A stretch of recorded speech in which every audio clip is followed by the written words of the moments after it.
الحمد لله نحمده ونستعينه ونستغفره ونؤمن به ونتوكل عليه ونعوذ بالله من شرور أنفسنا ومن سيئات أعمالنا من يهده الله فلا مضل له ومن يضلله فلا هادي له ونشهد أن لا إله إلا الله وحده لا شريك له ونشهد أن سيدنا وسندنا ومولانا محمدا عبده ورسوله صلى الله تعالى عليه وعلى آله وأصحابه أجمعين أما بعد فأعوذ بالله من الشيطان الرجيم بسم الله الرحمن الرحيم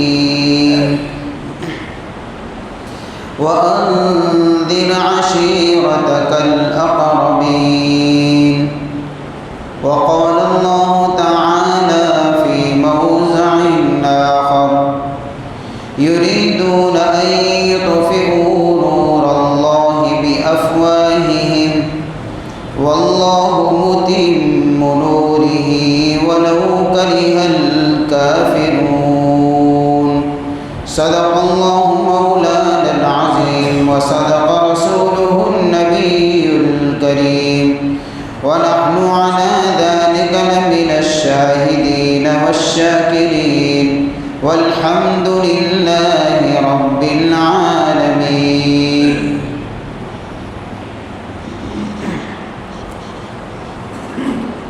درود شریف اللهم صل على سيدنا محمد النبي الأمي وعلى آله وبارك وسلم اللهم صل على سيدنا محمد النبي الأمي وعلى آله وبارك وسلم اللهم صل على سيدنا محمد النبي الأمي وعلى آله وبارك وسلم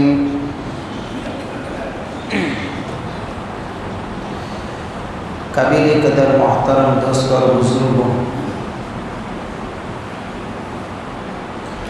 درس سیرت کے عنوان سے تقریباً 18 حصے آپ کے سامنے آ چکے ہیں۔ گزشتہ پورا مہینہ درس سیرت پر بات کرنے کا موقع نہیں ملا، مختلف موضوعات کی وجہ سے، اس لیے پورا ایک مہینہ خالی جا چکا ہے۔ اب انشاءاللہ پھر سے جہاں تک پہنچے وہیں سے سلسلہ شروع کرتے ہیں۔ آج کا عنوان ہے درس سیرت پارٹ نمبر 19،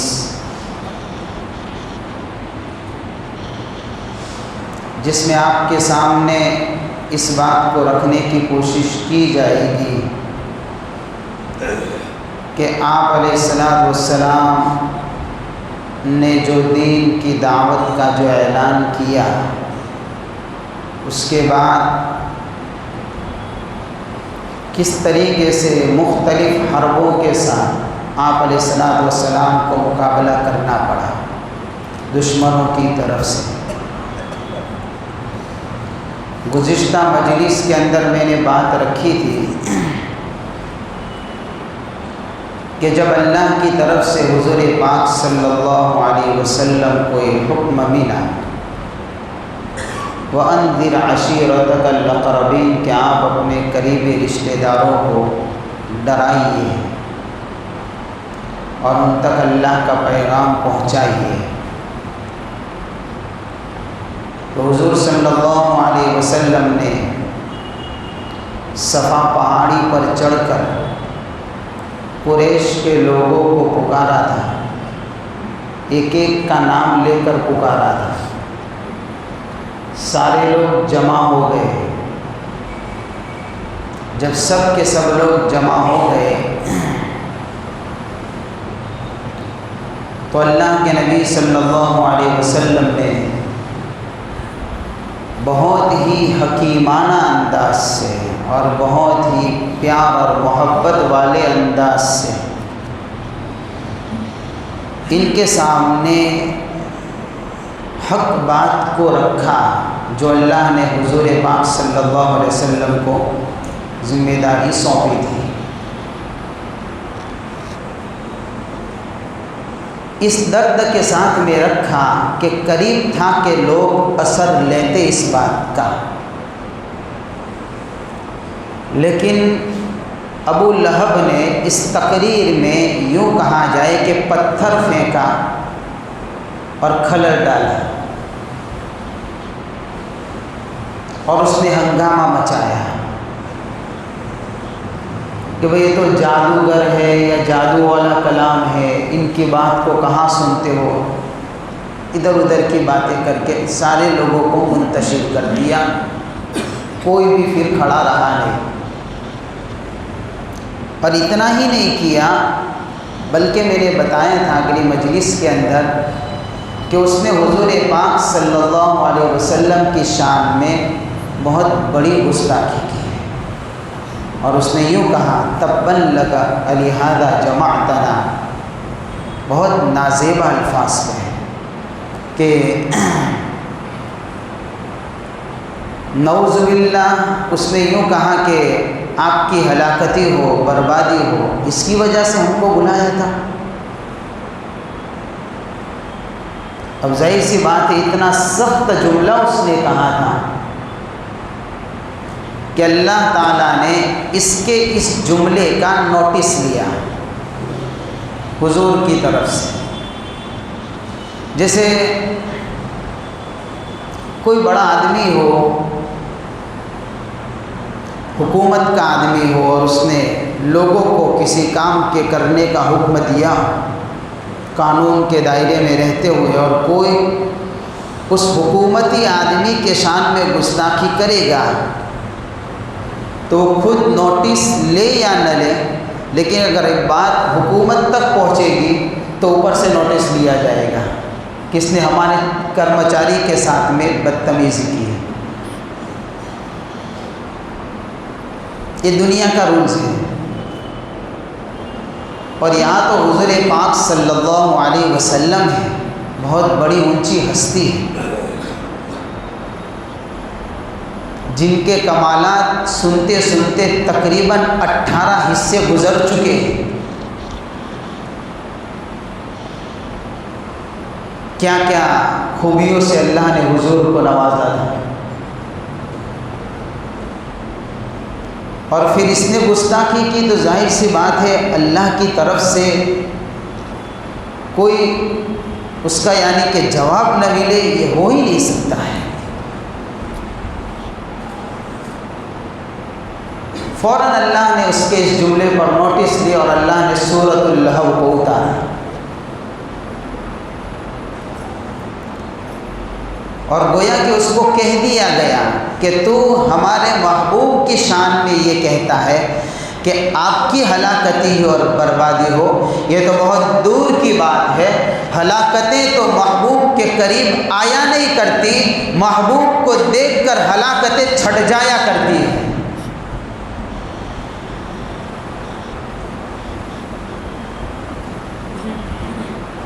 اس لیے تو نے جو جملہ کہا ہے یہ تیرا جملہ تجھ پر اثر کرے گا، تو انتظار کر اب اس کا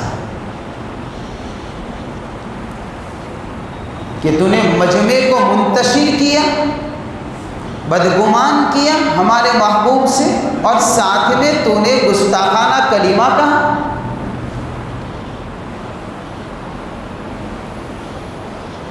تو اللہ تعالیٰ نے اس کا انجام بیان کر دیا اور اس کا انجام ہم نے سنا بھی تھا اگلی مجلس کے اندر. بات یہاں تک پہنچی تھی.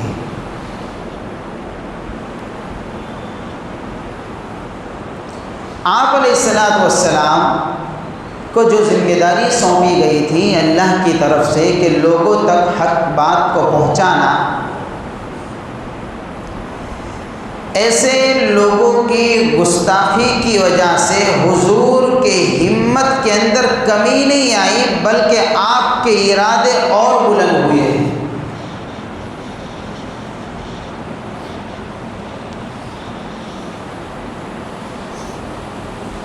یہ نہیں کہ ایک مرتبہ گستاخی ہوئی، اب بار بار سمجھانے سے کیا فائدہ ہوگا۔ ہم کسی کے پاس دین کی دعوت لے کر جاتے ہیں، اگر اس نے ایک مرتبہ نہیں مانا تو کیا مسئلہ ہے بھائی، دوسری مرتبہ چلے جائیے نہیں۔ اگر دوسری مرتبہ حق کو نہیں سمجھتا ہے، تیسری مرتبہ جائیے، آپ اپنی کوشش تو پوری لگا دیجئے، حق کا پیغام پہنچانے کے لیے آپ کے بس میں ہے اتنا آپ تو کریے۔ ہم اتنا کریں گے، آگے کا اس کا مسئلہ ہے، تقدیر کا مسئلہ ہے۔ اگر مقدر میں ہدایت ہے تو اللہ اس کو لائے گا راستے پر، آج نہیں تو بعد میں بھی آئے گا ضرور، اگر تقدیر میں ہدایت ہے تو۔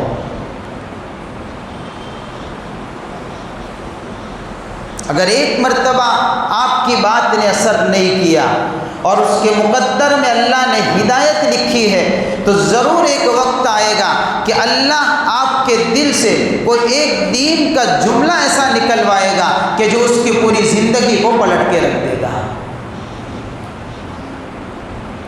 زندگیوں کو پلٹانے کے لیے گھنٹوں کی تقریروں کی ضرورت نہیں ہے۔ کسی کی زندگی میں اگر انقلاب برپا کرنا ہے، نبی کا درد دلوں میں پیدا کر دیجئے، اس درد کے ساتھ میں نبی کا ایک کلمہ اس امت تک پہنچا دیجئے، تقدیر میں ہدایت ہوگی، اس کا سویا ہوا دل جاگے گا۔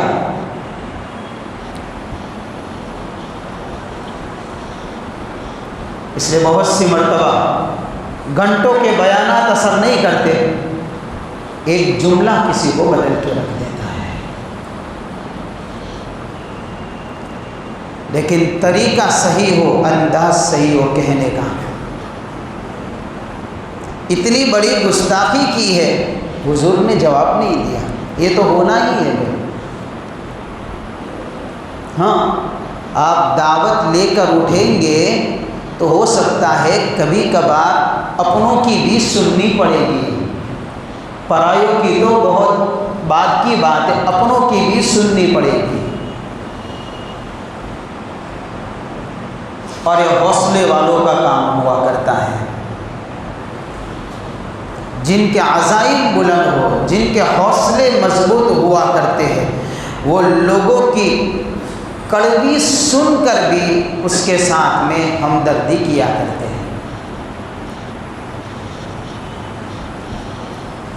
ورنہ آج ہمارے حوصلوں کا حال تو کیا ہے کہ کسی نے اگر کچھ بھی کہہ دیا تو آستین چڑھنے میں دیر نہیں لگتی، اور اس میں مسجد میں ہوں گے تو جلدی چڑھ جائے گی۔ مسجد میں ہوں گے تو بہت تیزی سے آستین چڑھتی ہے، اس نے مجھے کہا کیوں۔ اگر کوئی نصیحت کی بات کی ہے کسی نے، یا کوئی ایسی بات کر دی ہے، تو اس میں کیا مسئلہ ہو گیا بھائی، ہماری کون سی عزت گھٹ گئی؟ معاملے کو ختم کریے نا۔ یہ ہمارے حوصلے ہیں آج تو، چھوٹی چھوٹی باتوں کے اوپر پتہ نہیں چنگاریوں کو شعلوں میں بدل دیتے ہیں، دیر ہی نہیں لگتی۔ اب ایسے کمزور حوصلوں کے ساتھ میں دعوت دین لے کر جائیں گے تو ظاہر سی بات ہے، اگر وہ سامنے والا کچھ برا بھلا کہے گا تو اس کو سمجھائیں گے نا، اس کو دھمکی دیں گے، ہم تیرے جیسے کا حشر تو ایسا ہی ہوگا۔ ہم دھمکیاں دیں گے، اس کو ڈرائیں گے۔ تو یہ حال ہے ہمارا۔ تو حضور کے حوصلوں میں کمی نہیں آئی، آپ کے عزائم ختم نہیں ہوئے، اور آپ کے ارادوں میں کہیں بھی ضعف اور کمزوری نظر نہیں آئی.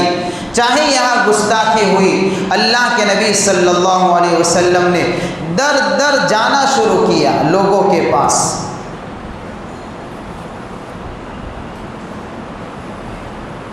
میلوں میں بھی چکر لگ رہا ہے حضور کا، دین کی دعوت پہنچانی ہے نا. ہاں، بازاروں میں بھی حضور کی تفریح ہو رہی ہے. کیوں؟ امت کو دین پر لانا ہے، حق کا اعلان کرنا ہے، توحید سنانی ہے. مخالفتیں ہو رہی ہیں اور آپ کے سامنے روڑے اٹکائے جا رہے ہیں.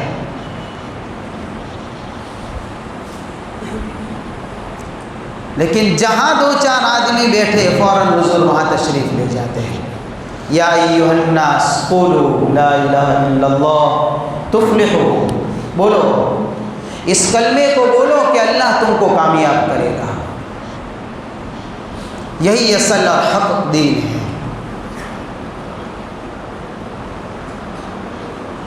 دعوت کا کام آسان نہیں ہے. ہاں، چلتے تو سب ہیں اس کام کے اندر،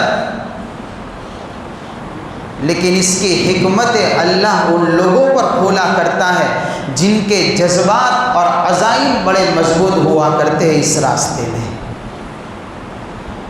جن کے دلوں میں خلوص ہوتا ہے.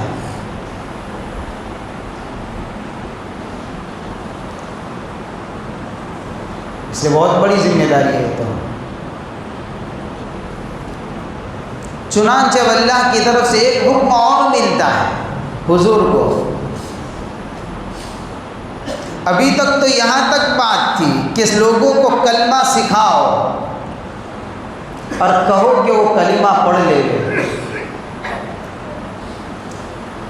اب اللہ کی طرف سے یہ بھی اعلان کروایا جاتا ہے کہ اب یہ اعلان بھی کرو ان سب کے بیچ میں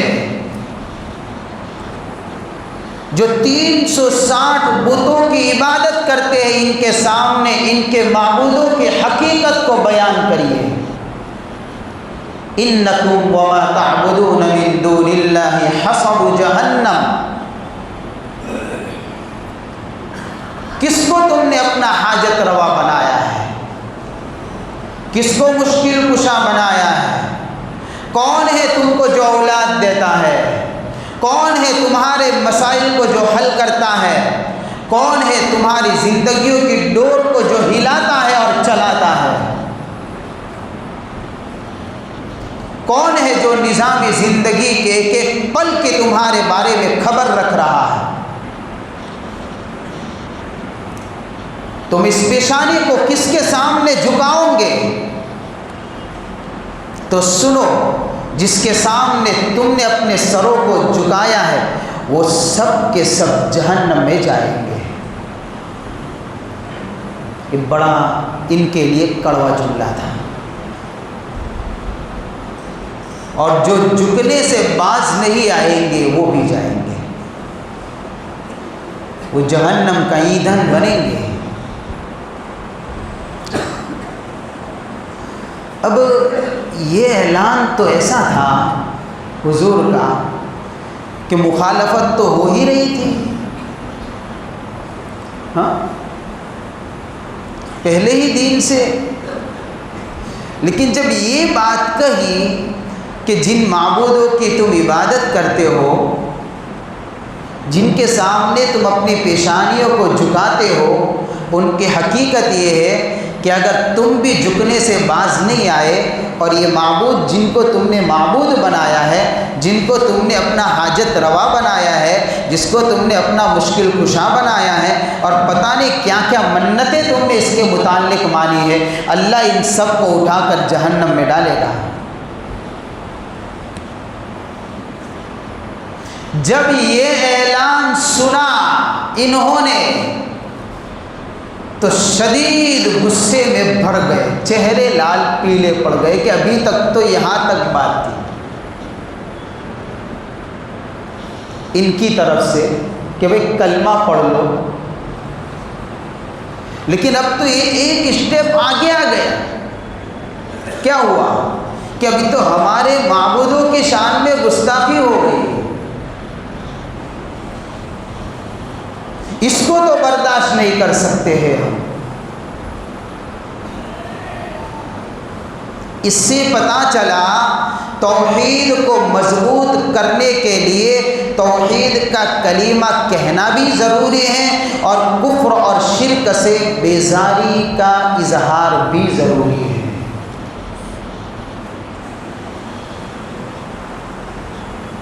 دونوں چیزیں ضروری ہیں۔ اس بات کا اقرار کریے کہ اللہ کے علاوہ کوئی معبود نہیں ہے، لیکن ساتھ میں یہ بھی کہیے کہ جتنی کفر اور شرک کی شکلیں نظر آتی ہے میرا اس سے کوئی تعلق نہیں۔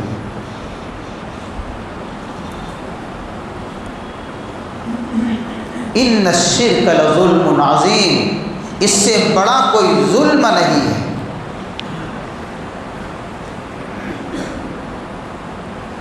کہ اللہ کی ذات اور صفات میں کسی کو شریک کرنا،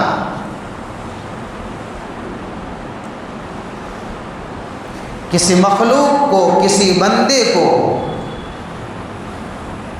یا کسی اللہ کے ولی کو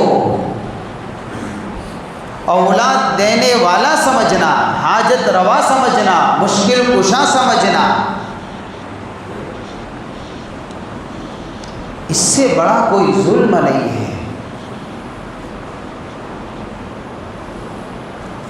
اس لیے اللہ نے قرآن میں کیا کہا؟ والذین آمنوا ولم يلبسوا ایمانهم بظلم اولئک لهم الامن وهم مہتدون۔ وہ لوگ جو ایمان والے ہیں اور اپنے ایمان میں ملاوٹ نہیں کیا کرتے۔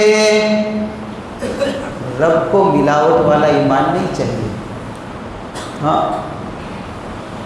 ضرورت پڑتی ہے تو یہاں بھی آئے، اور کبھی موقع مل گیا تو کہیں اور چلا جائے۔ ملاوٹ اللہ کو پسند نہیں ہے۔ وَلَمْ يَلْبِسُوا إِيمَانَهُمْ بِظُلْمٍ، اور اپنے ایمان کو ظلم کے ساتھ میں نہیں ملاتے، خلط ملط نہیں کرتے۔ أُولَئِكَ لَهُمُ الْأَمْنُ وَهُمْ مُهْتَدُونَ۔ قرآن ان کے بارے میں فیصلہ سناتا ہے، یہی لوگ اصل میں امن کے اندر ہوں گے، یہی لوگ ہدایت والے ہیں۔ ہدایت کس کو کہتے ہیں؟ کہ اسی کو کہتے ہیں جس کا ایمان صاف ستھرا ہو۔ تو یہ اعلان ان کے اوپر بجلی بن کر گرا۔ اِنَّا بُرَآءُ مِنْكُمْ وَمِمَّا تَعْبُدُونَ مِن دُونِ اللَّهِ، میں تو بری ہوں، میں بیزار ہوں جس کی تم عبادت کرتے ہو۔ ان کی کوئی حقیقت نہیں ہے، یہ تو ہاتھوں کے بنے ہوئے ہیں سب۔ کیا ہوا؟ اور زیادہ اثر ہوا، اس لیے کہ دکھتی رگ پر ہاتھ رکھ دیا گیا۔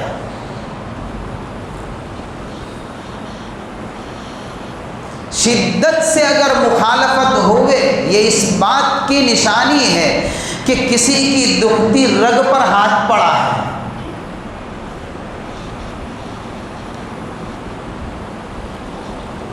اب کیا ہوگا کہ اب پروپیگنڈا ہوگا، اب سازش ہوگی۔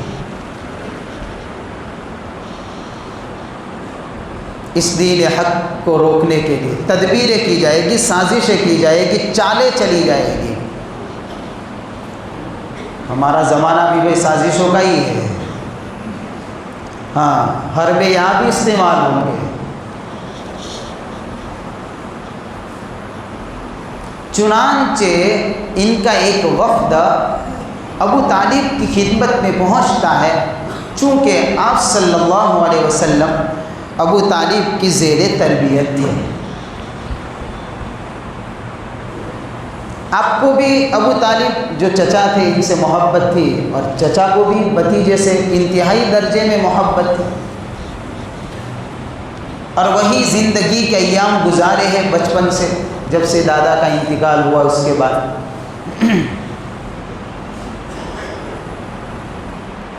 تو ان کا ایک وفد آتا ہے، عتبہ ہے، شیبہ ہے، ابو جہل ہے، ابو سفیان اس وقت مسلمان نہیں ہوئے تھے، وہ تو بعد میں ہوئے ہیں مسلمان۔ بڑے بڑے لوگ آتے ہیں اور آ کر کہتے ہیں کہ ابو طالب، آپ کا بھتیجا یہ جو ہمارے بتوں کے اوپر عیب لگاتا ہے اور اس طریقے سے ہمارے بزرگوں کو گمراہ کہتا ہے، اور طرح طرح کی باتیں جو جن سے ہمارے نظریات جڑے ہوئے ہیں، ہمارے عقیدے جڑے ہوئے ہیں، اب ان کے بارے میں بھی بولنا شروع کر دیا ہے تو روک لیجئے، یہ تو برداشت کے باہر ہے، اتنا تو نہیں ہو سکتا ہے، یہ تو اچھا نہیں ہے۔ ابو طالب نے سمجھایا، ٹھیک بات ہے بھائی، جاؤ معاملہ حل ہو جائے گا کر کے جوس روانہ کر دیا ان کو۔ اب وہ سوچ رہے تھے کہ کچھ نہ کچھ راستہ نکل آئے گا، لیکن یہ کوئی ایسی ذمہ داری تھوڑی تھی کہ جس کے اوپر سمجھوتا کر دیا جائے۔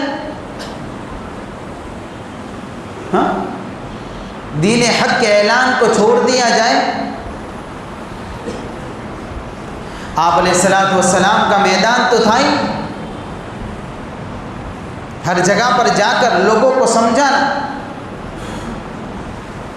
اب انہوں نے دیکھا کہ ابھی تک تو یہ رکے نہیں ہیں، تو دوسری مرتبہ آئے، ذرا پاور کے اندر دوسرا گروہ آیا اور آ کر ابو طالب سے کہتا ہے کہ ہم نے آپ کو کہا تھا، آپ نے اپنے بھتیجے کو سمجھایا نہیں ابھی تک، اب سمجھا دیجیے تاکہ اپنے کام سے باز آ جائے اور یہ بند کر دے گا اپنا کام، ورنہ کیا ہوگا۔ اب اس مرتبہ دھمکی دیتے ابو طالب کو، ورنہ کیا ہوگا کہ آپ بیچ میں سے ہٹ جائیے، ڈائریکٹ ہمارا مقابلہ کرنے دیجیے، جنگ ہوگی۔ توحید کا چراغ تو وہ چراغ ہے جو طوفانوں میں ہی جلا کرتا ہے۔ ہاں، اس کے اندر تیزی ہی اسی وقت آتی ہے جب طوفان کی آندھیاں اس کو جھنجھوڑتی ہے۔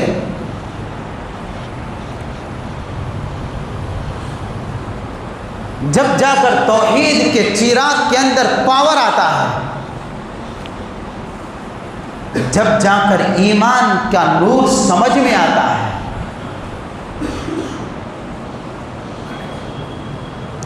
یہ تو وہ روشنی ہے جو سورج کی تپش کے اندر پتہ چلے گا، حالات کے جھونکوں میں پتہ چلے گا کہ اس کی مٹھاس کیا ہے، اس کی لذت ٹھنڈے کمروں میں نہیں ملا کرتی۔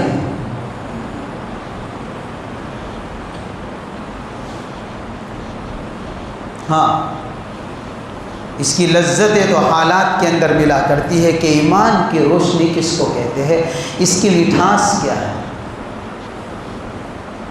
بڑی ذائقے دار چیز ہے، اس سے بڑی مزیدار چیز کوئی ہے ہی نہیں۔ لوگ چائنیز کھانے کے عادی ہیں، آج کل تو چائنیز کھا کر چائنیز جیسا دماغ بھی ہو گیا۔ ابھی یاد کیا 2 منٹ میں بھول گئے، چائنیز کا اثر ہے، اس لیے کہ چائنیز بھی نو گارنٹی چیز ہے، پتہ نہیں کھاتے کھاتے بگڑ جاوے، کیا پتہ چلے۔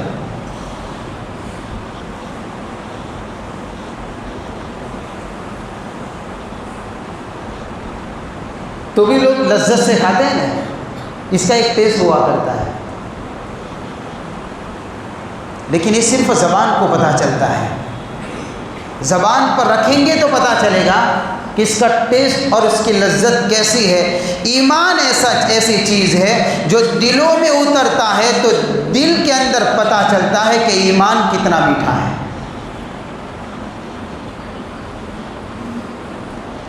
اس کے چکھنے کی چیز وہ دل ہے، یہاں پتہ چلے گا، زبان سے نہیں پتہ چلے گا۔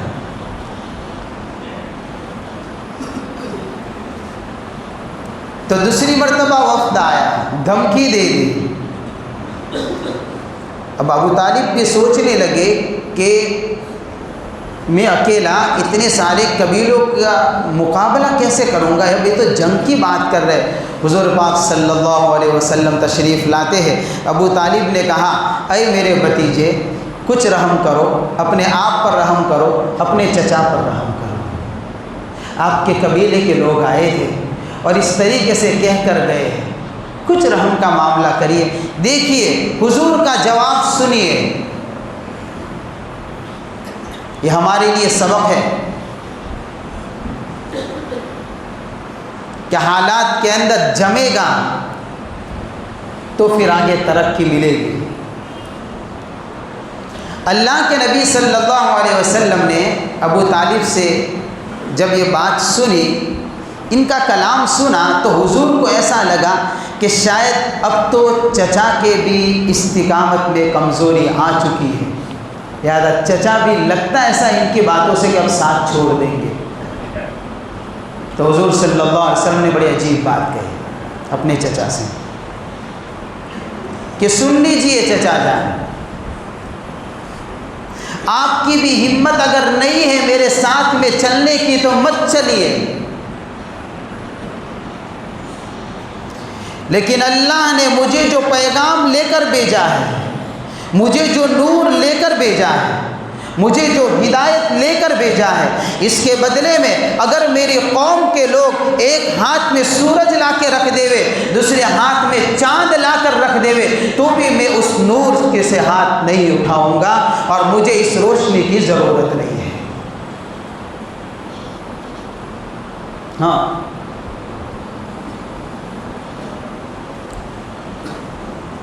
کہ جتنا سورج چمکتا ہے دین کے وقت اور اندھیری رات میں جتنا چاند چمکتا ہے، شاید دنیا والوں کے نزدیک اس سے زیادہ کوئی چمکدار چیز ہو۔ حضور صلی اللہ علیہ وسلم نے یہ کہہ کر اس بات کی طرف اشارہ کر دیا ہے کہ میں جس نور کو لے کر آیا ہوں اس نور کی چمک سورج اور چاند سے بھی کہیں زیادہ ہے۔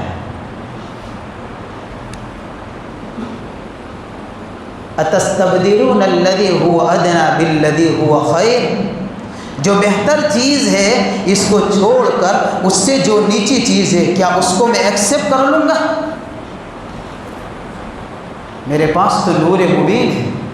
یریدون ان یطفئوا نور اللہ بافواہہم ویأبی اللہ الا ان یتم نورہ ولو کرہ الکافرون۔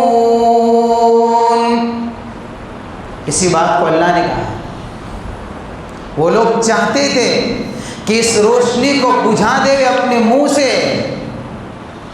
باطل یہی چاہتا ہے اس ایمان کی روشنی کو اپنے منہ سے بجھا دے پھونکوں کے ذریعے سے، یہ چراغ بجھایا نہیں جائے گا۔ ہاں، یہ چراغ پھونکوں سے بجھایا نہیں جائے گا، یہ تو جلتا ہے، جیسے آج بھی لوگ چاہتے ہیں نا کہ کسی بھی طریقے سے ایمان کی روشنی کو ان کے دلوں میں سے سلب کر لیا جائے، نکال لیا جائے، اور چوکنا رہیے میرے بھائیوں، جس طریقے سے اندھیری رات میں دولت کے لٹیرے گما کرتے ہیں، اسی طریقے سے دین کی روشنی میں ایمان کے لٹیرے قدم قدم کے اوپر آپ کو ملا کریں گے۔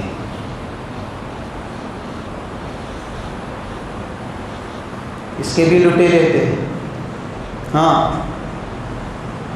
اور بعض لٹیرے تو ایسے جو نظر بھی نہیں آئیں گے اور لے کر چلے جائیں گے۔ آپ ایسا سوچیں گے، ہم ایسا سوچیں گے کہ میں تو مسلمان ہوں، میرا نام مسلمانوں کا ہے، تو میرے اندر تو ایمان موجود ہے، میں تو نماز بھی پڑھتا ہوں، کیا ہو جائے گا، میں تو مومن ہوں نے۔ لیکن پتہ نہیں چلے گا کس طریقے سے اس روشنی کو اندر سے نکال لیا جائے گا، احساس بھی نہیں ہوگا۔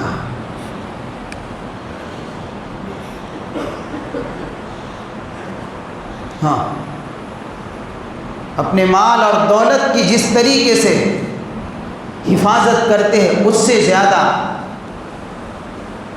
اس کی حفاظت ضروری ہے، اس ہیرے کی حفاظت ضروری ہے۔ حضور نے چچا کو جواب دے دیا اور بڑے دل کے درد کے ساتھ میں جواب دیا۔ جب حضور نے یہ بات کہی کہ اگر آپ میرے ساتھ میں نہیں چل سکتے تو کوئی مسئلہ نہیں، میں تو چلوں گا میرے راستے پر، چاہے ایک ہاتھ میں سورج آ جائے کہ چاند آ جائے۔ چچا نے اپنے بھتیجے کو یہ بات کہی، یعنی حضور پاک صلی اللہ علیہ وسلم سے۔ حضور تو نکل گئے، بلایا، اور ابو طالب نے حضور سے کہہ دیا کہ جائیے، جس طریقے سے چاہیں آپ اس طریقے سے اعلان کریے۔ اشعار کہے گے، سیرت نگار علماء کرام نے اس کے اوپر اشعار لکھے، جس کا خلاصہ میں بیان کرتا ہوں کہ ابو طالب نے حضور سے کہا، جائیے میرے بھتیجے، جس طریقے سے چاہے، جیسے چاہے آپ اپنے حق کا اعلان کریے، لوگوں کو حق بات کا پیغام پہنچائیے۔ جب تک ابو طالب کے جسم میں جان ہے یہ ایمان قبول تو نہیں کر سکتا ہے، ابو طالب کی ناک کا مسئلہ ہے، لیکن بھتیجے بات یاد رکھنا، آپ کا چچا ہمیشہ آپ کے کندھے سے کندھا ملا کر کھڑا ہوا نظر آئے گا۔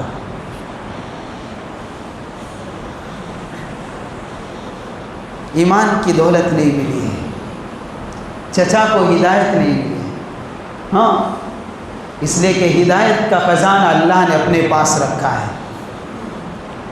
لوگوں کے قبضے میں ہدایت نہیں ہے۔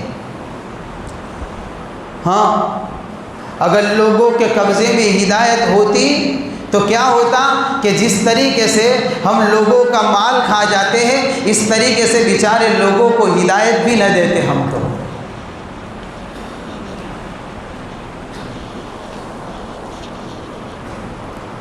ہدایت تو اوپر سے اترا کرتی ہے اور یہ سیدھا دلوں پر اس کا نزول ہوتا ہے۔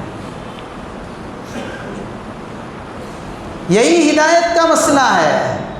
ابو طالب چچا ہے، حضور کے شانہ بشانہ کھڑے ہیں، ہر وقت ابو طالب آپ کے ساتھ نظر آ رہے ہیں، جہاں کہیں مخالفت ہوئی فوراً ابو طالب آگے ہوتے۔ اور ایک طرف حضرت بلال حبشی رضی اللہ تعالیٰ عنہ ہے،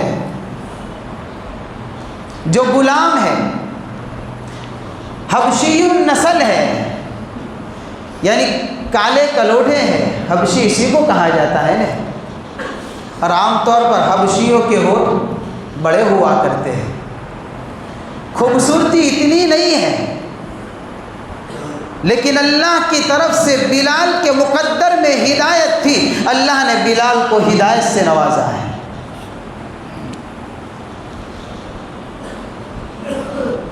ہاں، ہدایت تو آسمانوں سے اترا کرتی ہے، اس لیے اللہ کہتے ہیں کہ ہر نماز کی ہر رکعت میں مانگو اور توجہ سے مانگیے۔ اہدنا الصراط المستقیم، اس سورت کو ہر نماز میں پڑھا جاتا ہے اور ہر رکعت میں۔ کبھی غور کیا ہم کیا مانگ رہے ہیں؟ کبھی سوچا بھی؟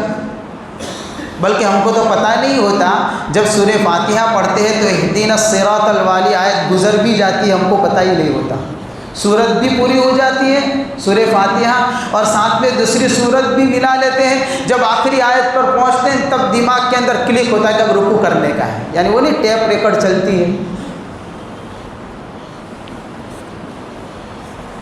تو رکوع کر لیتے ہیں، کبھی بھول گئے تو دوسری سورت شروع اگر یاد ہے تو۔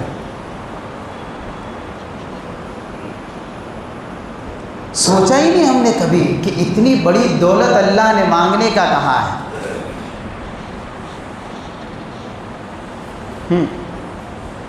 اس لیے مقدر میں ہدایت نہیں تھی، چچا کو ہدایت نہیں ملی، چچا نے اعلان کر دیا ابو طالب نے۔ اب یہ لوگ جب انہوں نے دیکھا کہ اب یہ تو بلکہ اوپر سے ابو طالب کی حمایت حاصل ہو گئی بھتیجے کو تو یعنی حضور کو، ان سے طاقت مل گئی۔ ایک تیسرا حربہ استعمال کیا، باطل حق سے روکنے کے لیے کیا کیا کر سکتا ہے۔ تیسرا حربہ استعمال کیا، ایک خوبصورت نوجوان کو لے کر آئے کفار مکہ، غالباً عمارہ نام بتایا جاتا ہے، سیرت نگاروں نے علماء نے لکھا ہے۔ وہ نوجوان حسین تھا، جمیل تھا، خوبصورت تھا، دانشمند تھا، عقل مند تھا، طاقتور تھا۔ اور ابو طالب سے آ کر کیا کہتے ہیں کہ اگر آپ کو یہ سودا منظور ہو، یہ نوجوان آپ رکھ لیجئے اور آپ کا بھتیجا ہمارے حوالے کر دیجئے تاکہ ہم معاملے کو نمٹ لیوے، اور بھتیجے کے بدلے میں اتنا کمال والا نوجوان آپ کو دیتے ہیں۔ ہاں،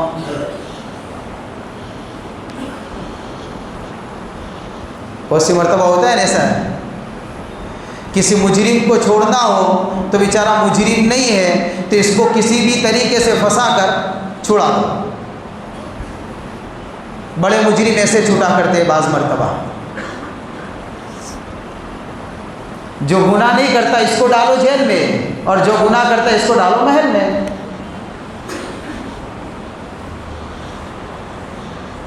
تو یہ لوگ پیشکش لے کر آئے تھے کہ بھتیجا ہمارے حوالے کر دیجئے اور اس نوجوان کو رکھ لیجئے۔ ابو طالب نے کہا یہ پاگل ہو گئے ہو کہ ایسا سودا کرنے کے لیے آئے، واپس لے جاؤ، یہ سودا کبھی بھی نہیں ہو سکتا ہے۔ ہاں، ارے کیسے ہو سکتا ہے؟ یہ نوجوان چاہے حسین ہو لیکن حضور سے زیادہ حسین نہیں تھا۔ ہاں، یہ نوجوان چاہے عقل مند ہو لیکن حضور سے زیادہ عقل مند نہیں تھا۔ یہ نوجوان چاہے بہادر ہو لیکن حضور سے بڑھ کر بہادر نہیں تھا۔ اس نوجوان میں چاہے ہزاروں خوبیاں ہو لیکن کوئی خوبی حضور کے مقابلے میں اس کی نہیں آ سکتی تھی۔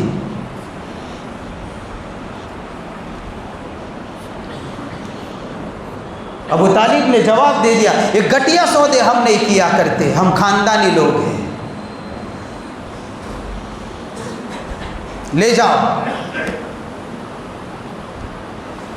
ہاں، یہ دین کی دعوت ہے میرے بھائی، جو بیچ میں ہر مرحلے سے گزرنا پڑتا ہے اور کن کن سازشوں کا مقابلہ کرنا پڑتا ہے۔ آگے کا اور بھی سازشیں کیا کیا ہوئی انشاءاللہ آپ کے سامنے رکھنے کی بھی کوشش کروں گا۔ دعا کرے کہ اللہ تعالیٰ دعوت دین کو ہماری فہم میں اتار دے، ہماری سمجھ میں اتار دے، اور دین کی دعوت کا صحیح اسلوب اور صحیح طریقہ ہم کو اللہ سمجھا دے، اور ہم کو بھی حضور پاک صلی اللہ علیہ وسلم کا وہ درد اور وہ غم ہمارے دلوں میں اللہ پیدا فرمائے۔ وآخر دعوانا ان الحمد للہ رب العالمین۔